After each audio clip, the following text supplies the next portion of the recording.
Welcome back to Eurofootball Daily, where today we're going to be looking into the 5 biggest problems at my club, Chelsea FC. 5. Roman Abramovich. When Russian billionaire Roman Abramovich bought Chelsea in 2003, it was equivalent to anyone else loading up a new game on Football Manager. Interest in the club coming and going over his 16-year tenure. Man City fans can thank him for introducing the concept of buying silverware, as his ownership saw the West Londoners win their first Premier League title since 1955 in 2005.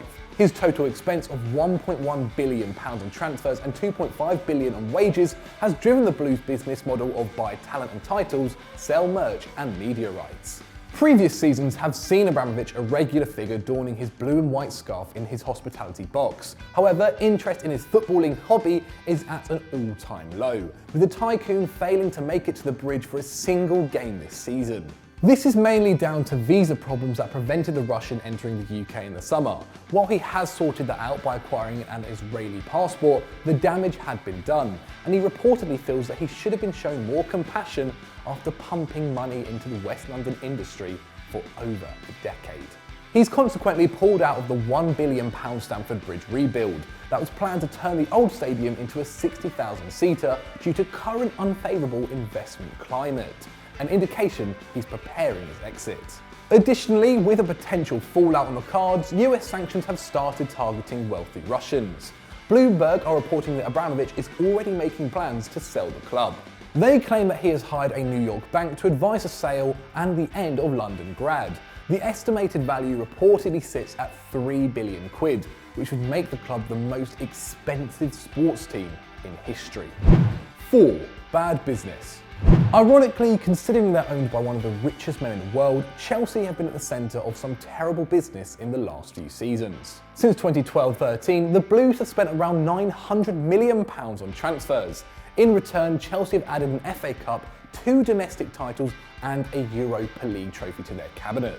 A relatively modest return for such a huge investment, and their form has been anything but consistent. Tensions between the pressure for instant success on the manager and blame on the players. We've seen the squad repeatedly turn against their managers and force change. The dressing room has exploded under Mourinho, Conte and on the brink of eruption with Sarri now. If we take Alvaro Morata as a case study, we can see a recent story of the age-old mistake, giving up on players too early. Morata joined the Blues in 2017 for £60 million following the departure of Diego Costa. Yet just 18 months later, and he was ready to bankroll for his own move back to Spain. Looking closely at his stats and letting their main striker leave after spending big seems quite rash, even if it did allow the loan of Gonzalo Higuain.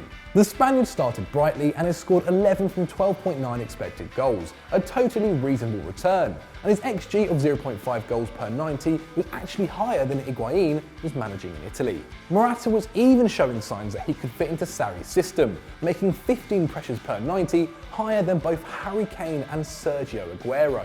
But as Chelsea coach, you don't have the luxury of time. Sarri needed instant goals and put the nail in Morata's career at the Bridge when he moulded Hazard into a false 9 instead. Morata is just one example of a signing that shows a lack of long-term planning. Looking further down their transfer sheet, and the £60 million expenditure on Jorginho at least makes sense for the development of Sarri ball. However, that sort of money on a player who would displace the best DM in the league is crazy, almost as mad as signing Rob Green and Danny Drinkwater to make up the homegrown quota, despite sitting on one of the best academies in the country. 3. Lack of leaders.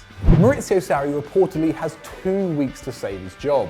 In that time, he has an FA Cup clash against Man United, a Cup final versus Man City, and a Premier League game against Spurs. Jesus. A very difficult run is being made even harder by Chelsea's recent form. In their last 5 away games, Sarri's side have lost 5, conceded 13, and scored none. In fact, they've played 6 hours and 39 minutes without scoring a goal away from home. They've undeniably lost their winning mentality, with just 1 win in the 8 Premier League games that have seen them go behind.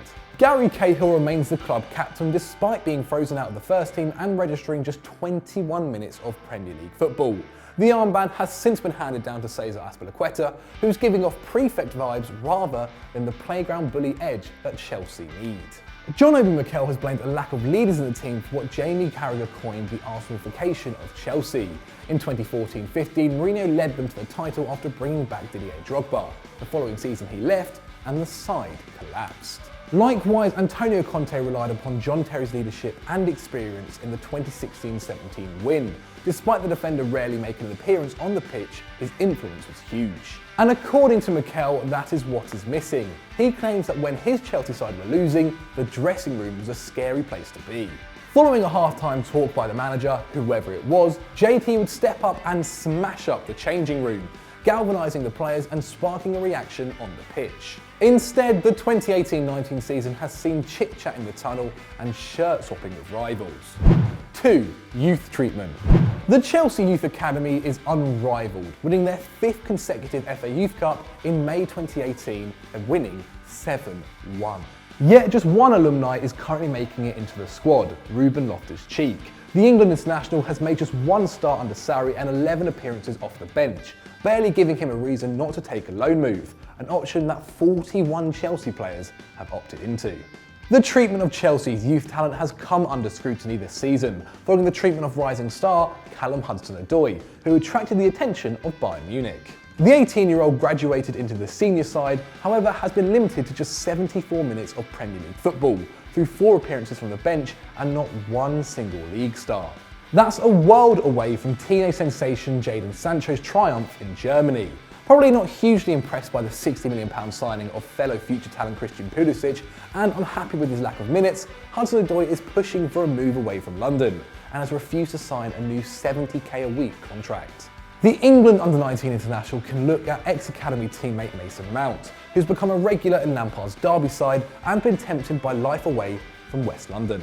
While the academy can qualify you with a wealth of silverware at youth level, the likelihood of ever making it into the senior squad must dent the confidence of their grads. Tammy Abraham has 20 goals in 26 starts at Villa, yet Chelsea enter a number 9 crisis without even glancing up to the Midlands, signing an aging Gonzalo Higuain as a quick fix, instead of long-term development. Now, we aren't criticising the signings of Pulisic or Higuain, but if you look through the lens of the Chelsea academy, and their treatment could mean they start to force their way out of London, with Hudson-Odoi the catalyst in the cracking of Roman's empire.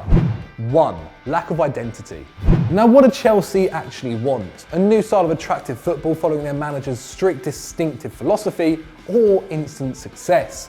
We don't know, and to be honest, neither do the board. Sarri's start to life in the Premier League probably gave the Stamford Bridge regulars false hope that they were about to have both, after breaking a Premier League record going unbeaten in his opening 12 games. Despite getting through 12 managers in 10 years, the acquisition of Maurizio looked like a change of plan. With the average tenure of a Blues coach being just 0.9 years, surely the board understood that in hiring the Italian, they were signing up for the development of Sarri ball, investing in his ideology and not simply expecting instant rewards. Perhaps we were wearing our rose-tinted glasses when the Sarri and Chelsea pairing looked almost Pep Guardiola and City-esque. They pumped £600 million on transfers to build a squad that matched the Spaniards' plans. £72 million on Kepa and £51 million on Jorginho later, and it looked like the Blues board were backing their new coach too.